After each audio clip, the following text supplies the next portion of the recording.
ಪ್ರಥಮವಾಗಿ ಎಲ್ಲ ನನ್ನ ರೈತರಂದ್ರೆ ದೇವರಂತೀನಿ ಅವತ್ತು ದೇವರುಗಳಿಗೆ ನಮಸ್ಕಾರಗಳನ್ನು ಮಾಡಿ ನಾನು ಪ್ರಥಮವಾಗಿ ತಮಗೆ ಕ್ಷಮೆಯನ್ನ ಕೋರ್ತೀನಿ. ಯಾಕಂತಂದ್ರ ತಾವೇ ಗುರುವಾರ ಈ ಒಂದು ಹೋರಾಟವನ್ನು ಪ್ರಾರಂಭ ಮಾಡಿದಿರಿ.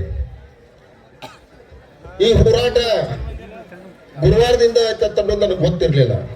ಯಾಕಂದ್ರೆ ನಾನು ಬೆಂಗಳೂರು ಹೋಗುವಂತ ಕಾರ್ಯಕ್ರಮ ಇತ್ತು. ನಾನು ಬೆಂಗಳೂರು ಹೋದ್ನೆ ಅವತ್ತು.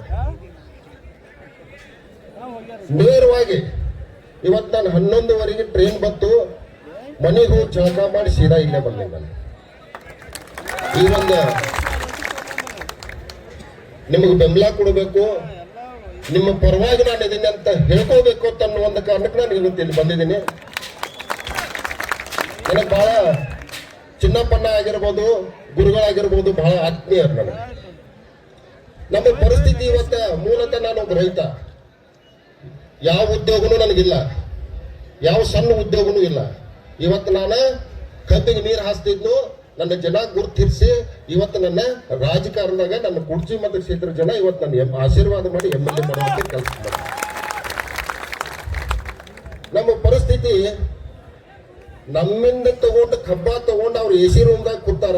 ಇವತ್ತು ನಾವು ರೈತರು ಬೀದಿ ಮ್ಯಾಗ ಕೂತಿದ್ದೀವಿ. ಇವತ್ತು ನಮ್ಮ ಪರಿಸ್ಥಿತಿ ಹಂಗಾಗ್ಯಾವತ್ತಂದ್ರ ಈ ದೇಶಕ್ಕೆ ಅನ್ನ ಕೊಡ್ತಕ್ಕಂಥ ರೈತ ಇವತ್ತು ಬೀದಿ ಮ್ಯಾಗದಾನ. ಅದಕ್ಕೆ ನಾನು ಜಾಸ್ತಿ ಇಟ್ಟು ಮಾತಾಡಕ್ ಹೋಗಿಲ್ಲ. ಯಾಕಂತಂದ್ರೆ ಇವತ್ತು ನಮ್ಮ ಶಶಿಕಾಂತ್ ಗುರುಗಳು ಒಂದು ಮಾತು ಹೇಳಿದ್ರು. ನೀವು ಅಧಿವೇಶನೊಳಗ ನಮ್ಮ ರೈತರ ಪರವಾಗಿ, ಕಬ್ಬಿನ ಪರವಾಗಿ ನಾನು ಇದನ್ನ ಮೊನ್ನೆ ಒಂದು ಇಂಟರ್ವ್ಯೂದಾಗ ಮಾತಾಡಿ ನಾನು. ಬಟ್ ನೀವು ಆ ಇಂಟರ್ವ್ಯೂದಾಗ ಆ ಮಾತಾಡಿದ ಮಾತು ಕಟ್ ಮಾಡಿದ್ರು ಅವರು. ನಾನು ಅಸೆಂಬ್ಲಿಗೆ ಹೋಗಿ 2.5 ವರ್ಷ ಆಯ್ತು. ಈಗ ನಾನು ಒಳಗೆ ಕೂತ್ಕೊಂಡ ಕೇಳ್ತಿರ್ತೀನಿ ಮಾತುಗಳು. ಯಾವ ಭಾಗದ MLA ಏನ್ ಮಾತಾಡ್ತಾರೋ, ಯಾವ ಭಾಗದ MLA ತಮಗೆ ಸಂಬಂಧಪಟ್ಟಂಗೆ ಏನ್ ಮಾತಾಡ್ತಾರೋ ಇವತ್ತು ತಾವೆಲ್ಲ ನೋಡಿದೀರಿ.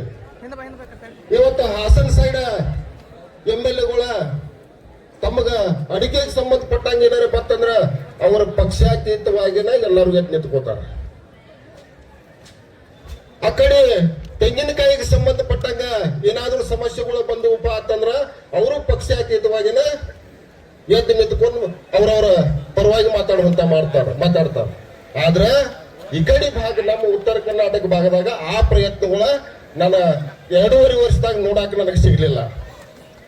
ಯಾಕೆ ಸಿಗ್ಲಿಲ್ಲಪ್ಪ ಅಂತಂದ್ರ ಇವತ್ತು ತಮ್ಗೆಲ್ಲ ಸತ್ಯ, ಅದು ಸತ್ಯದ ನಿಮ್ಗೆ ಗೊತ್ತೈತಿ. ಏನ್ ಸತ್ಯ ಐತಪ್ಪ ಅಂತಂದ್ರ ಯಾರು ರಾಜಕಾರಣಿಗಳದಾರಲ್ಲ ಅವರ ಮಾಲೀಕರದ. ಅದಕ್ಕೆ ನಾನು ಜಾಸ್ತಿ ಏನು ಮಾತಾಡಂಗಿಲ್ಲ. ನಾನು ಇವತ್ತ ಸುಮ್ಮನೆ ಒಂದು ರಿಕ್ವೆಸ್ಟ್, ನೀವು ಇವತ್ತು ಮುಗಿಸ್ಕೋತಿರೋ, ನಾಳೆ ಮುಗಿಸ್ಕೋತಿರೋ, ನಾಡ್ದು ಮುಗಿಸ್ಕೋತಿರೋ, ನನ್ನ ಪರವಾಗಿ ನಿಮಗ ಈ ಧರಣಿಗೆ ಸಂಬಂಧಪಟ್ಟಂಗೆ ಏನಾದ್ರೂ ನನ್ನ ಸೇವೆ ಬೇಕಂತಂದ್ರೆ ನಾನು ನೀವು ಎಡದೂಸಿರ್ತೀರಿ, ನಿಮ್ಮ ಜೋಡಿ ಕೊಂಡುವಂತ ನಾನು ಕೆಲಸ ಮಾಡ್ತನೋ.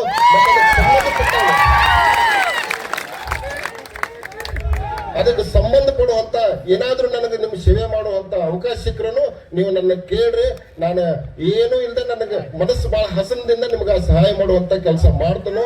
ನಿಮ್ಗೆ ಏನ್ ಬೇಕಾಗಿರ್ಬೋದು, ನಾ ಇದ ಅಂತ ಹೇಳತ್ತಂದ್ರೆ ನೀವು ಏನೇ ಕೇಳಿದ್ರು ನಾನು ಕೊಡುವಂತ ಪ್ರಾಮಾಣಿಕ ಪ್ರಯತ್ನ ಮಾಡ್ತನೋ. ಆ ದೇವ್ರು ನಿಮ್ಗೆ ಎಲ್ರಿಗೂ ಒಳ್ಳೇದು ಮಾಡ್ಲಿ ಅಂತ ಹೇಳಿ ಕೇಳ್ಕೊಂಡೆ ನಾನು 1-2 ಮಾತು ಮುಗಿಸ್ತೀನಿ. ನಮಸ್ಕಾರ.